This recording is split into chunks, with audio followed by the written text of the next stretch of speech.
Welcome to Transforming with Us, where we talk about all things trans and queer.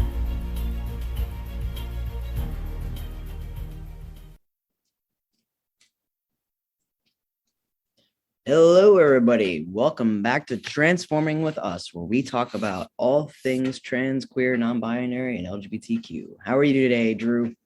Good. How about yourself, Drew? I'm doing pretty decent, and covered in some charcoal, but about that art life. Yeah, I was thinking today on today's show, maybe we could kind of lighten up the mood a little bit. We know that there's been a lot of stress and everything going on in the LGBTQ community, especially when it comes to trans youth. And we've talked a lot about that over the last few episodes. Maybe today, do something a little bit more uplifting. Talk about, going what it was like to go through puberty the second time around, or just things that have made us genuinely euphoric as far as our transition so far.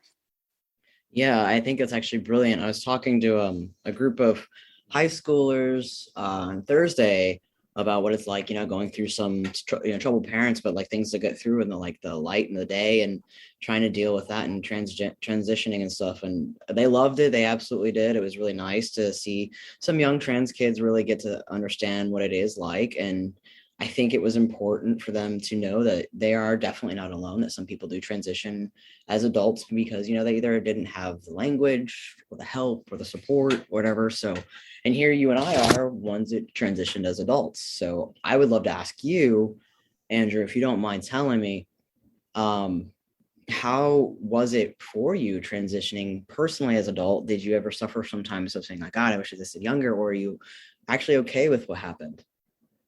There's definitely still moments in my transition that I look in the mirror and I'm like, man, I wish I had gotten. I almost feel envious of the younger kids.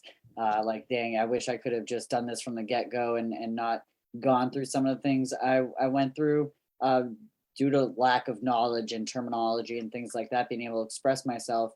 But then I sit back and I remember that going through everything that I went through and being where I am today, that all happened for a reason.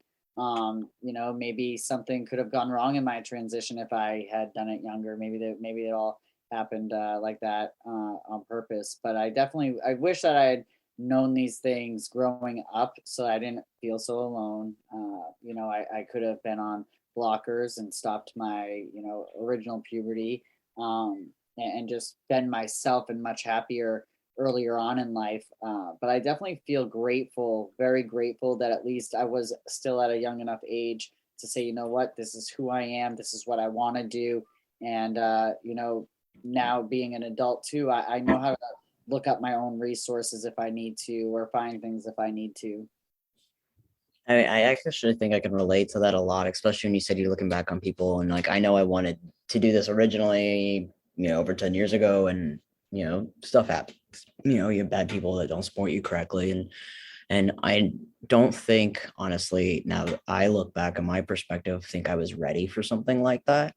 I know, maybe that it would have been better for me on some level, but I don't think it would have helped me go through the situations I needed to go through in order to be the person that I am. I mean, I'm still struggling with a lot of stuff anyways. I still struggle with some family issues that I'm having. I still have problems I'm dealing with. I'm trying to learn how to deal with anger.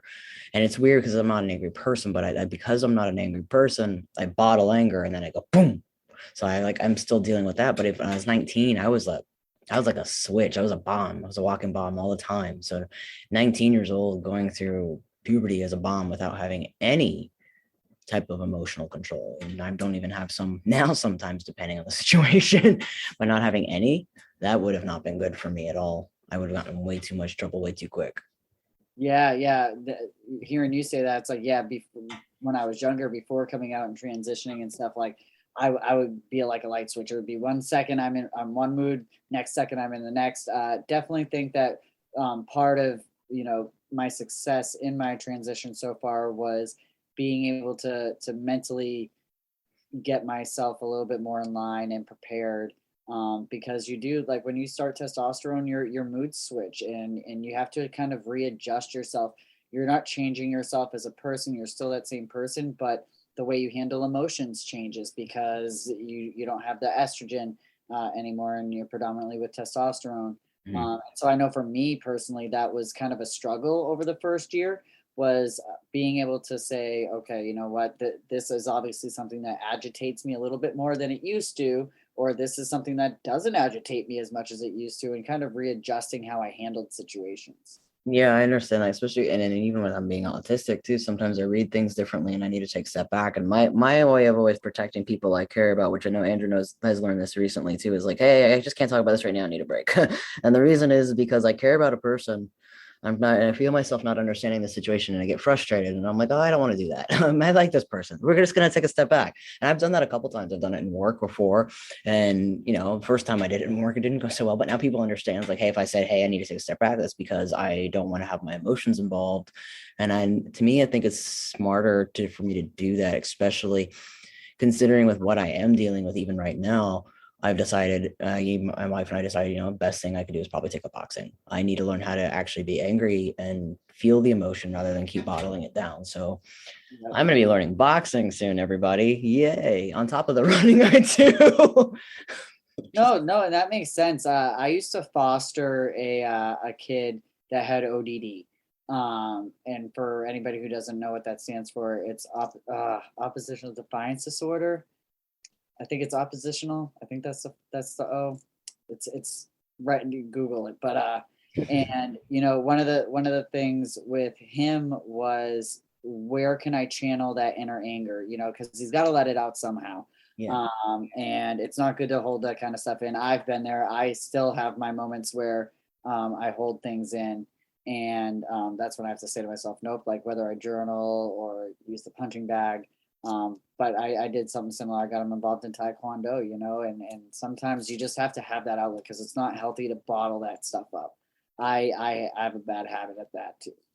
Yeah, I've had this. I mean, and honestly, I think Seth put it in the best way is I grew up thinking that anger equals you die because that's how my mom died. So, Right. and, then also, my dad being a very angry person, I also equated to anger equals abuse, anger equals broken ribs, anger equals starvation, anger equals doing petty things like turning off lights.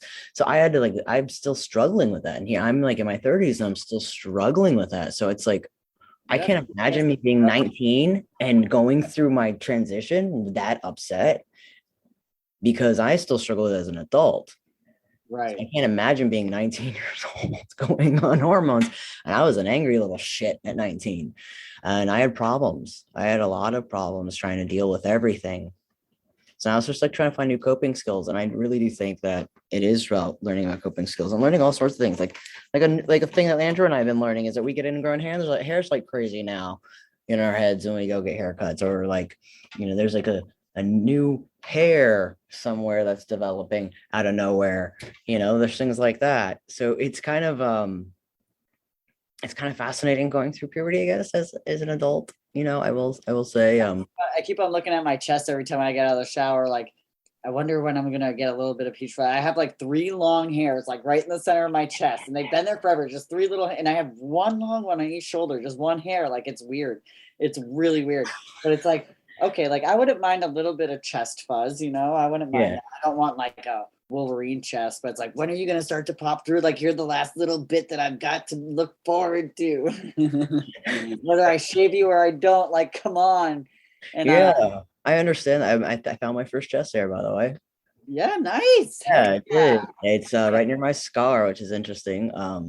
So right near my top surgery scar. I think it's right around here. So it's right near my top surgery scar. I was like, oh, cool, I got a hair. And then I started getting new hairs on my neck right here are starting to come in. So I think I'm gonna be a Wookiee. Um, I was looking in the mirror the other day too while brushing my teeth, and it's like I'm getting like the neck beard like yeah. starting to come in, and it's like, ooh, I'm gonna have to start to like buzz that all down and keep that all trimmed up. I'm finally starting to feel peach fuzz where my cheeks connect to my chin, so I'm hoping that like solidifies itself soon. I really want to see what I'd look like. I don't know if I'm gonna keep like a full beard or anything, but I still want to grow it and see what it looks like, just to be able to say I did it. That's honestly kind of what I think. I mean, I have a feeling that I'm just gonna grow it all out or a little bit, and then I'm just gonna keep it trimmed and keep it nice and buzzed. Yeah, yes, like that. Like I could see myself doing that, or even just like the chin strap. Yeah, that's true. It's funny. I think my wife wanted to ask a question, and because I know that you got a different type of top surgery than I do. How is the scarring near the area that they went in? So you can only see it if you really look. I mean, for me, I know right where to look because it's me. But like, Andrew's they topless, everybody. went, so they went and they cut from here, the top of my areola, and went around and down under. You can see it. It's definitely a lighter line, and my areola is a little discolored around it. Mm. Um, They did a great job. yeah, Like, they you went sound in. like really weird, everybody, but Andrew has fascinating nipples. They look amazing. Oh, your surgeon altered them. So Dr. Gallagher did my revision down in Miami. I was awake for it. She took off about 75% of each nipple. Ooh, yeah. See, my nipples are no longer the same color. I don't know if you can see that anymore, but they're funky colors. I Ooh, got leopard printed nipples. nice. I lost all this stuff. And you eventually did you want DI?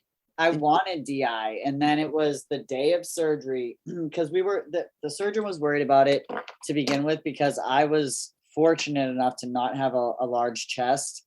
And so I was like right on that borderline, like, okay, we could do DI, but it's probably not the best.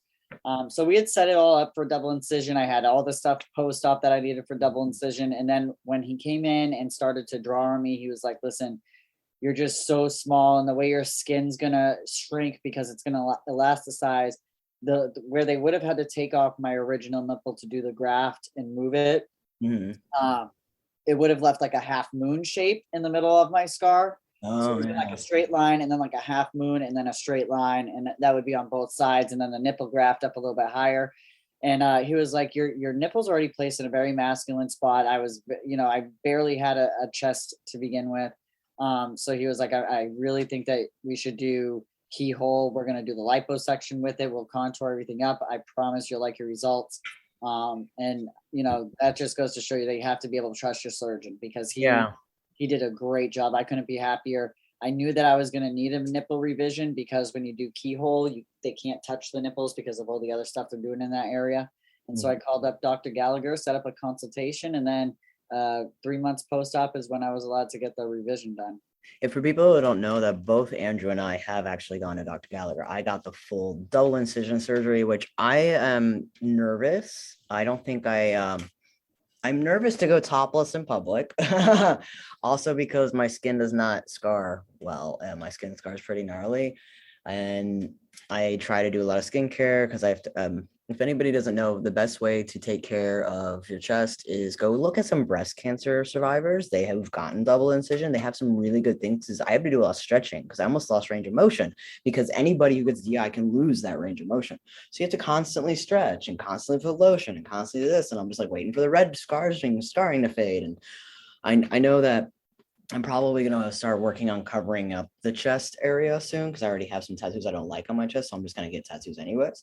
But I don't really personally like the scars because like I so my grandfather, when I told him I was getting top surgery, asked me why because he thought I was like, we're not really that big enough. Right now he's comparing me to my grandmother, who is a double E. Oh, Okay.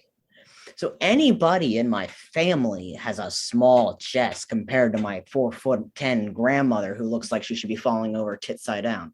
So I know this is probably the funniest thing I've ever heard, but I was like, okay. I was like, Grandpa, they are pushing a C, which they were.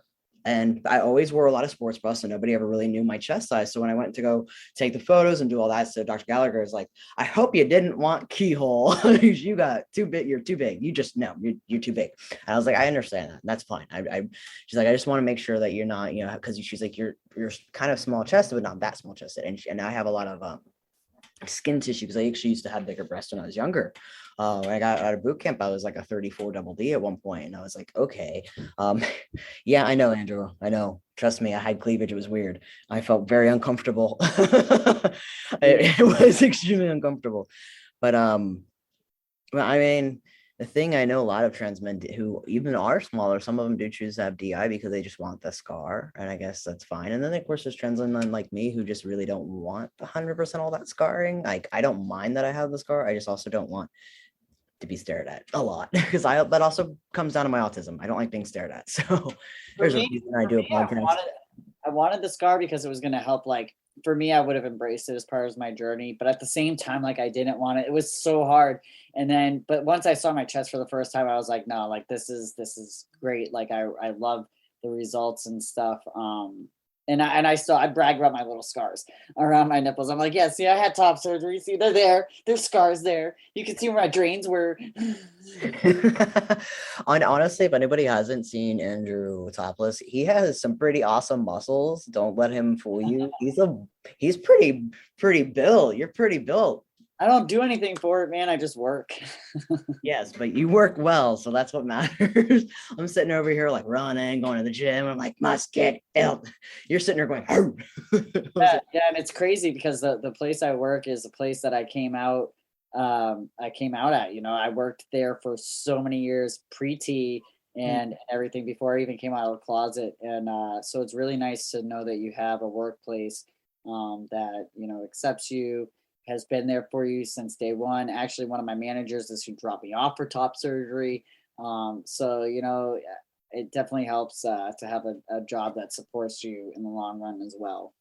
Yeah, I 100% agree with that. When I first got my job was right after graduation, and I told my boss, I was like, "Hey," when she was hiring me, I do have top surgery.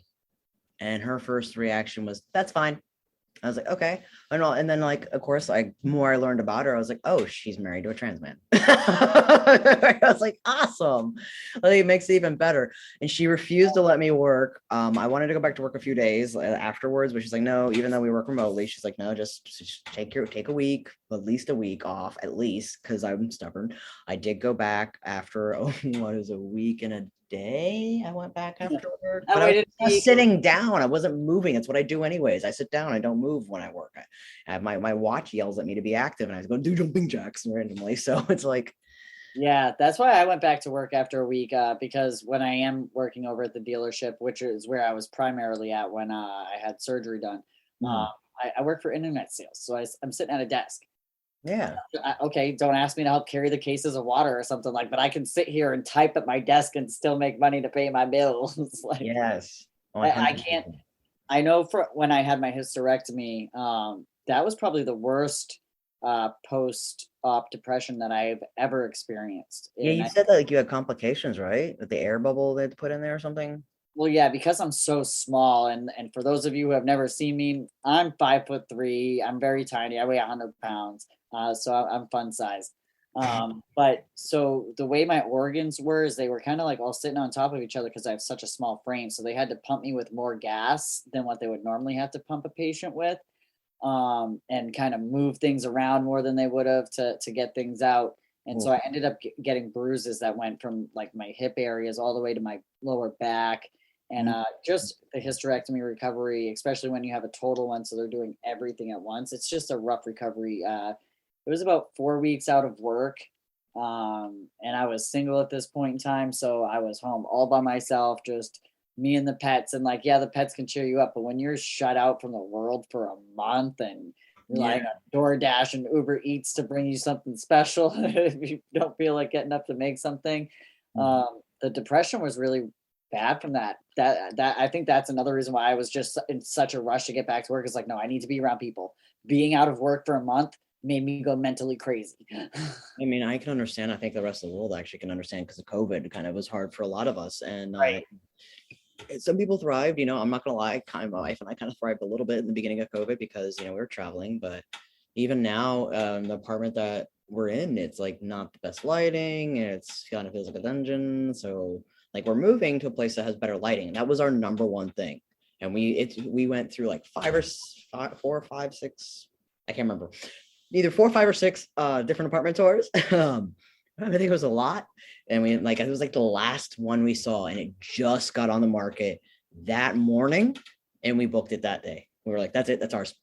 We put a deposit down like that. We were like, because they fly quickly here up here. Oh yeah. But it has windows in every room, and it's direct sunlight, which is amazing. So I'm super happy about that, which is going to make life easier so I don't feel so secluded. And my next step, actually, after, of course, name changes and stuff, is to get a hysterectomy. So I am looking forward to that because I still, unfortunately, have phantom cramps, and they're freaking painful. So see, that's exactly what was happening to me, especially after being intimate. Like I would get really bad pains where my ovaries were, and Mm-hmm. it felt just like having phantom menstruation cramps. Yep. But sometimes like I would wake up and Lou would be like, "Are you okay?" Because I'd be like hunched over, almost in tears. And finally, it just got to the point I was like, "I'm gonna have to break down and call the freaking doctor. I don't want to do this. I really don't want to do this." Um, and luckily, it was a smart thing to do because being on testosterone, those things do start to shut down. And it's very important to make sure you don't get atrophy and everything else, thinning of the muscles and the walls and everything. So I got it done and over with. Don't have to do it again, thank goodness. But that was a rough recovery. You want to introduce everybody to the fact that you are now officially a new cat dad? He just went running. Oh no. I'm gonna have So to Andrew, pause because he's got poople. I personally think that what happened is that Andrew saw me and my boys all the time, that he just needed cats. It is between you and my best friend Haley, who's always showing off her 4 cats. I'm like, I really miss having a cat, and we have the 2 dogs, which is fine with traveling because we can hire a rover Yes. to help with the dogs. But cats are so self-sufficient. Like they really don't require much maintenance. They'll do their own thing and all that. They don't have to be walked. So I was like, you know what, if we're gonna be doing some traveling, I want a couple cats. At least that way I don't have to worry about them when we travel, and we only have to worry about Brady and a rover if someone in the family doesn't help out. Yeah, and it's the crazy part too is like they're fluffy and adorable, and you already know their different personalities. What was Pan and Z? So Pan Z. Yeah, Pawn and Z. So they're named after mine and Lou's favorite web comic that kind of reminds us of ourselves. And so that's where we came up with the names for them. So, and it's definitely fitting. Z is like the one that's all over the place, zinging here, zooming there. He has the zoomies 24/7. Pawn is just he likes to eat and sleep. So, Which I think is awesome, and I don't think people understand how important it is for pets to be in LGBTQ lives. And I really think that sometimes they just save our lives 100%. Like Asher, he just turned 7 on April Fool's Day. Galen will turn 5 on the 28th. And they are everything for us. Like, honestly, if I'm having a bad day, I'll wake up, or even if I have a nightmare, like I had a really bad nightmare last night. And the next thing I know, I wake up and Asher's sitting on my chest, kneading on my chest because he knows I was not feeling good. And he's like, "Hey, I'm right here, bud." And I'm like, awesome. Like, yeah, we had a moment like that, not yesterday, but the day before. Lou had a really bad anxiety/panic attack. Mm-hmm. And so I brought the kittens out, and she's just sitting there loving on them, and they're falling asleep on her. And it's like, yes, animals, especially for people in the community and everything, animals are a great uh, therapeutic tool. Like they can really, when you feel like no one out there loves you, or you're feeling down or depressed or anything, you can an animal's going to look at you and it's going to love you no matter what. They don't judge you. They don't hold anything against you.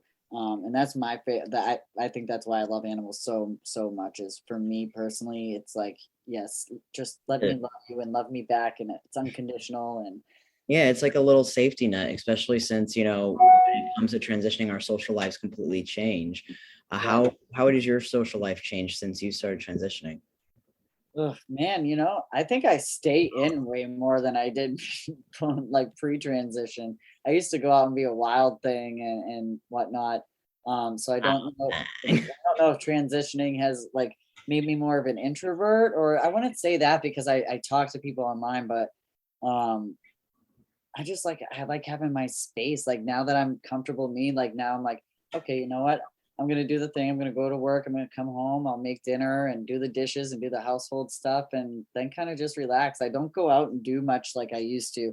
I'm really getting big into traveling as of recently, like wanting to travel. I love traveling. I honestly say it's also part of age for me.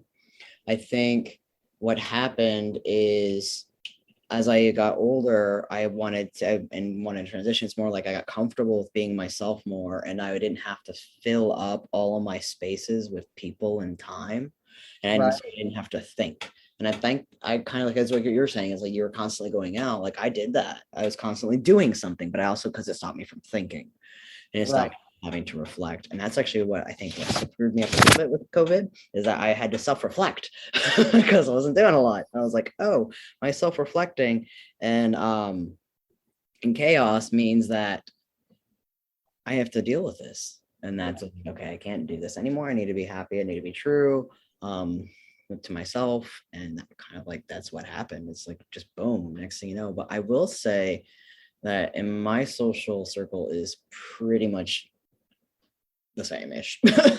Like, Yeah. I mean, I'm in a place I don't know a lot of people, so that probably doesn't help. I don't think I think it's probably going to change a little bit more for me now that I am running and I'm actually meeting people in these groups who are, very LGBTQ friendly. They're very transgender friendly. They're really supportive and they want to help me with coaching and like making sure I get up there. So I think it's starting to build out into people that are the type of like minds that I need. So that's been helpful. Getting into boxing too is gonna put you out there a little bit as well. Yeah. I also have like a secondhand thing of boxing is like I need to be okay with being hit and like sudden movements because like I did it, for full disclosure for everybody, I was in an abusive relationship once. It was really bad. So I kind of flinch sometimes when people move too quickly. And I'm like, I need to get over that. So I need to work on my self-confidence a little bit on that situation. And every time I look it up, people are like, yeah, this boxing is like the number one thing to do and try. So I'm really excited to see where that goes. Yeah. I flinch and stuff from just like you, being a victim of domestic violence and things like that in the past. And especially I don't know if it's happened to you multiple times. For me, it's been multiple times. And when it's something that happens repetitively, it kind of just like it's permanently there. Like, I don't know if I'll ever stop flinching when people move fast, or like if someone's just going to even just like pretend to like tickle me, I'll jump and like, no, don't touch me. Like, there's certain times where I'm okay with physical touch. And then there's other times where it's like, no, I'm not feeling that right now. Like, my personal bubble, it's been violated before and it's been violated too many times. I actually relate to that a lot. And I think it's because, my childhood was very abusive. As my mom died. I dated my first serious relationship with a guy. He was abusive. And then of course I dumped him because I didn't want to be guys. And then my first serious relationship with a female ended up being intense, and there was some abuse in there physically and mentally. And then I was in a really badly, like, next level, I could have died relationship. And I attempted suicide in the relationship. I tried to kill myself. I was drunk I think I was so drunk, and I just got, and I was so in a negative place, and I just hurt myself. You and I were twins in another life or something. Yeah. So it's like I went through some serious hardcore stuff, and I now reflect on a lot of the things I went through, and I do still have these scars and stuff. And I sometimes I find myself, like I made it past her, because she was abusive, and the people need to understand there are abusive people out there. But I survived. And now people look at me and they're like, "Oh, I could never see you in an abusive relationship with them." Like, that's the point. I survived that, and I want to get past all that. And if I can learn how to control the situation, which is my attempt, and even my therapist says she's like, there may be where you might always be on a underlying, and maybe you're this way too. It's an underlying survival instinct. Always is probably going to be there, because the level of PTSD it's been PTSD over for like 20 years, and it's going to take a very long time to work through that. So I'm working through it in every way possible, from either art, which I showed Andrew a pretty cool charcoal drawing of me. You're amazing at art. I can't. The best you're getting out of me is a stick figure, bro. Like, that's the best. That better be the best damn stick figure, though. Now you put a musical instrument in my hand. I think that's how, like, so see, like you use art and things like that as a way of letting out your emotions and everything. For me, it's music. Like, I love to play. I play the saxophone. I play the keyboard. I play the piano. There's a bunch of stuff I play. And that's like kind of how I let it out is through music.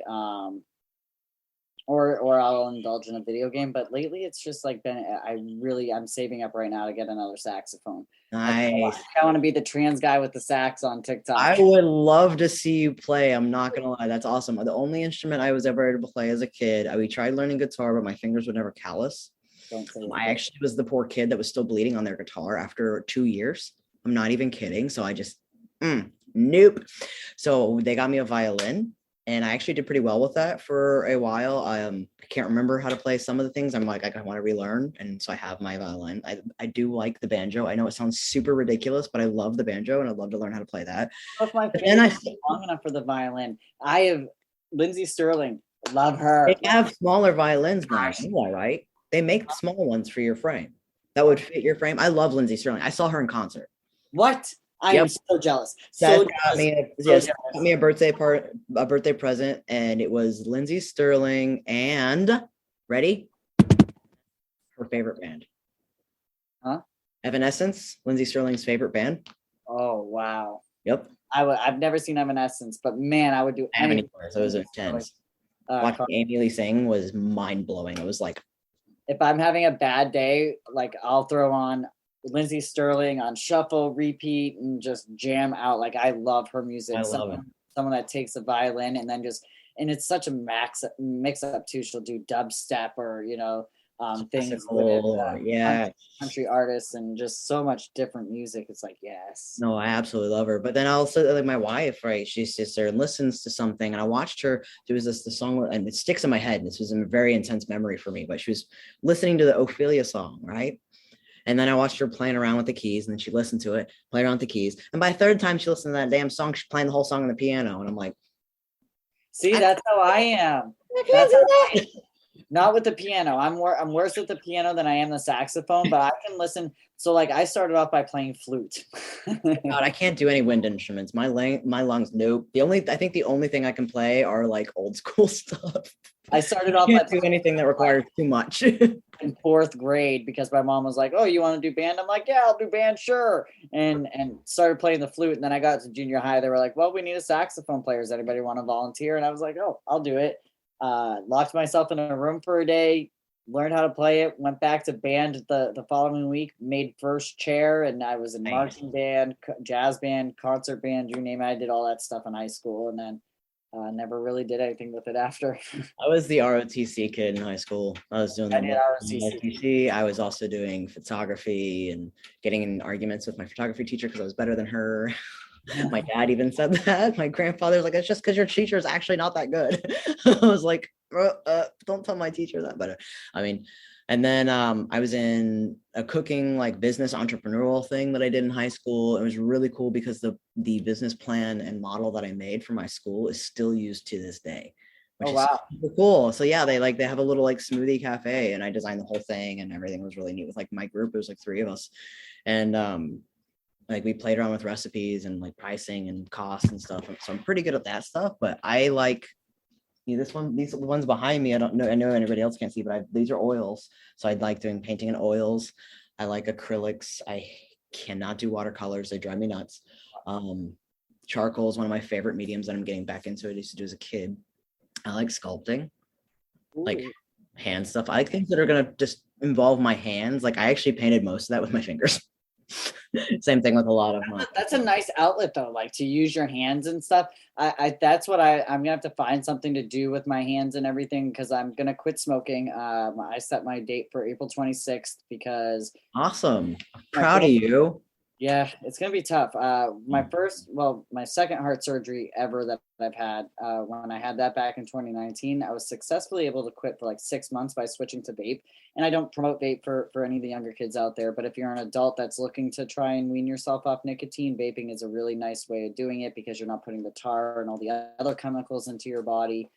So, I'm gonna go into heart surgery, no cigarettes, come out. I'll vape, a low milligram nicotine for a little bit and wean myself off of it. And then I'm going to have to just find something to do with my hands. Cause for me, that's what it is. It's just like, I need something to stay busy, and in my brain, it's like, smoke a cigarette. That's how I quit smoking, was using it. I used to smoke religiously a pack a day. Yes. I'm not even kidding. I was smoking all the damn time. I was smoking at 14, and I started when the vapes originally came out, like when there used to be the sticks and you'd have to replace the stick part. And then I used to custom build my vapes. Like I was really into it. And then eventually I weaned myself off the vape, which was really hard because I was always used to driving and having something in my hand. So then I started with sunflower seeds. Sunflower seeds were like my thing that would help me. So I did that. Do you say that maybe coming out as transgender or living your like thing has made you more creative, at least? Oh yeah, for sure. I think it's just because I feel more comfortable in my skin that like I'm like, okay, you know what? If nobody else, I've come to the mentality that like, okay, I'm gonna do what makes me happy. If nobody else likes it, then that's on them. Before I would be so eager to please.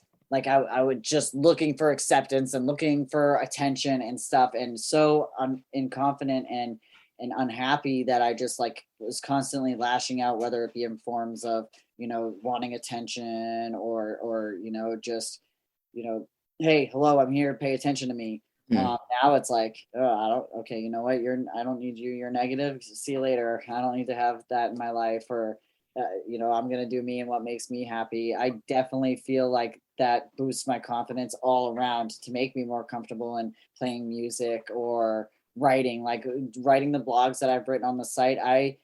People have been arguing with me all the time. Write a book, write a book, write a book. And you said you're not going to let me get lazy. And I'm not going to get. I don't believe in someday. Just do it now. I'm writing one. You need to do one. I'm not writing a personal one. I'm writing a fiction book, and it's a pain in the ass, and I love it. I've been writing it for years, but I've actually been kind of sticking to it, which is nice. And I've been writing a bunch of short stories. Maybe that's why the blogs would help. Oh, hi, Kitty. I know random stuff to say hi to the cat on the podcast, but sorry, he's just too cute. But like completing the things like the blogs and continuing like doing short stories and stuff are extremely good for us because it helps us finish something. So eventually you can write the book. So I think if keep doing like the blogs and stuff with each other will be fine. I know I recently just wrote one too about, accepting that sometimes that you have to accepting like anxiety is going to happen still, even through transitioning and stuff like that. I mean, I can probably talk about this all night long, but I unfortunately and you unfortunately both have a time limit today. So we actually can't talk all day long. I know that, which is an unfortunate situation. But I would say, if anything, I 100% agree with you. I've been honestly a lot more creative and more recently than I've been in a very long time. And I think it's because I'm trying to learn how to express my emotions properly and trying to deal with things a lot properly. So that's been really nice for me as well. You just feel more confident, more comfortable. You're not, like I was very timid and shy and like now that I can look in the mirror, I'm happy every day. I remind myself that not every day is going to be a good day. It's okay to have bad days, even when you are content and happy with where you're at in life. And just constant reminders, especially because we're victims of abuse. You know what I mean? So we constantly have that. We hold ourselves to that pedestal, like, oh my God, we need to be perfect. We don't want to upset anybody. We don't want to do this. We don't want to do that. That's one thing too, is that I've learned through therapy, is just how to slow myself down and say, you know what? Okay, this could be easily solved by a conversation. You don't have to fight with people like I used to. I would fight over anything. Now it's like, I know how to give somebody space and come back and talk to about it later, like a healthy adult would. That would never happen pre-transition for me. Yeah, I'm still working on that. I was raised by the concept of you act a fool, you get taught a fool. I'm trying to break that concept. That is a concept that's going to get my ass beat. So I got to work on that. So I'm going to be honest with you. And my wife is laughing because she knows that's the truth. It is very interesting. Shaking her head. Yes, that's very much the truth. But yes, I completely agree. It's all about learning and everything like that too. So I couldn't agree. Not beat by my wife. Yes, what she said. She's not going to beat me. I'm going to get my ass beat by somebody else is really what she's saying. And then she's going to have to clean it up. All right. So we just want to thank you all for joining us today. And just like we like to end every show on positive affirmations, please don't forget that you're beautiful, handsome, valid, and worthy. We hear you. We see you. And you always have a place. Reach out to us if you want to share your story, and we'd love to have you on the show sometime. Thank you for listening to Transforming with Us. You can like, follow, and share on all major platforms to keep up with all things trans and queer. You can find us on Facebook, Instagram, Apple Music, Spotify, iHeartRadio, and more.